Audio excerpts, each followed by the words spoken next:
साथियों नमस्कार। जैसा कि मैं सोशल मीडिया पर देख पा रहा हूँ, सभी लोग असमंजस में हैं। एक ऐसी स्थिति आप लोगों ने पैदा कर रखी है जिसमें आप भ्रम पाल रहे हैं, अपने अंदर भ्रम पाल के बैठ चुके हैं। साथियों, मैं आपको बताना चाहता हूँ कि आचार संहिता पहली बार नहीं लगी है।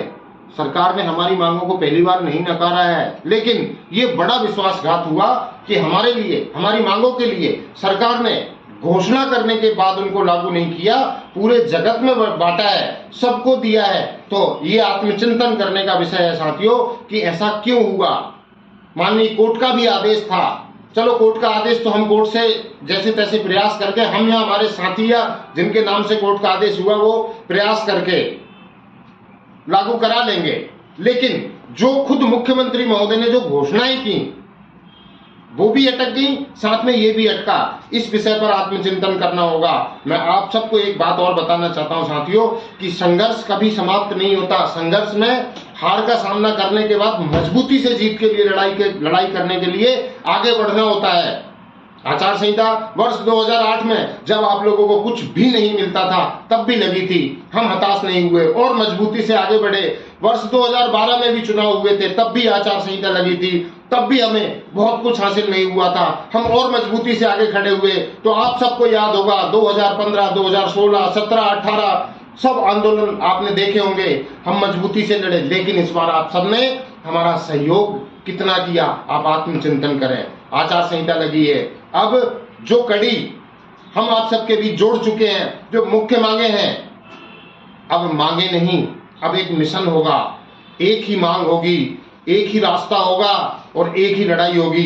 एकजुट होकर अगर आपने लड़ाई लड़ी तो आप ये मान के चलना कि आपको आचार संहिता का वेट नहीं करना पड़ेगा। कुछ लोगों का कहना है कहां गए अध्यक्ष महोदय, तो मैं आप सबके सामने उपस्थित हूं। आपका वही कार्यालय, वही अध्यक्ष साहब यहां पर मौजूद हैं। हमने कोई ऐसा गुनाह नहीं किया है, लड़ाई लड़ी है, हमने लड़ी है, हम हारे थोड़ी हैं, हमने जीत हासिल की है।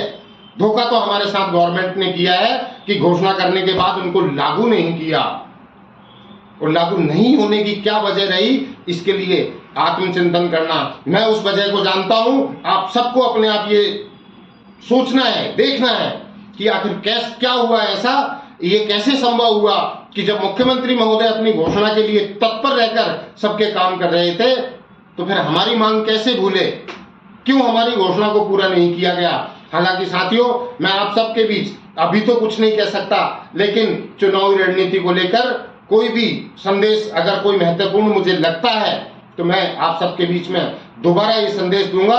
भ्रमित होने की किसी को आवश्यकता नहीं है। अगर आप चाहते हैं जो आप करना चाहते हैं, जैसा आप सोचना चाहते हैं, तो सब एक होकर मिलकर अपना विचार बनाएं। आप सबका विचार हम सर्वोपरि रखेंगे, लेकिन संघर्ष कभी बंद नहीं होता।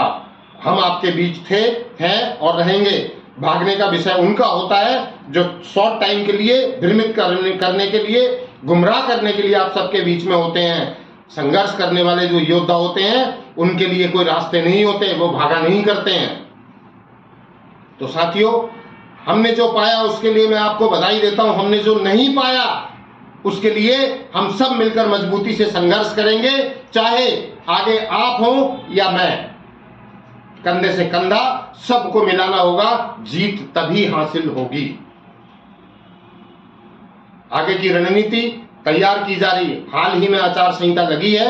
आचार संहिता के मध्य में कोई भी अगर प्रशासनिक काम, कोई भी मेहनत, कोई भी जो बकाया काम, क्या सिस्टम हमें अब डेवलप करना है, वो सारे काम हम कर रहे हैं। आप सबको अब आत्मचिंतन करने की आवश्यकता है कि ऐसा नहीं हो कि जैसा अब तक आप करते आए हैं, हर आचार संहिता पे आपने जो आज कह रहे हैं वो हमेशा कहा है। आचार संहिता से पहले आप किसी की भी पूंछ पकड़ के उसके पीछे हो जाते थे, ये भी आप लोगों ने ही किया है, हमने नहीं किया। ये भी मेरा, वो भी मेरा, ये भी मेरा, अरे वो बेकार, ये अच्छा और ये भला। अगर अब भी ऐसा ही करना है तो इस पर भी आत्मचिंतन करना पड़ेगा। हमने हमारे प्रयास में कोई कमी नहीं रखी है और ना ही आगे आने देंगे। विचार आप सबका है। बहुत बहुत धन्यवाद। मैं आप सबके साथ हूं, आप सबके बीच रहूंगा। इंकलाब के साथ लड़ाई लड़ी है, आगे भी लड़ता रहूंगा। जय हिंद, जय भारत।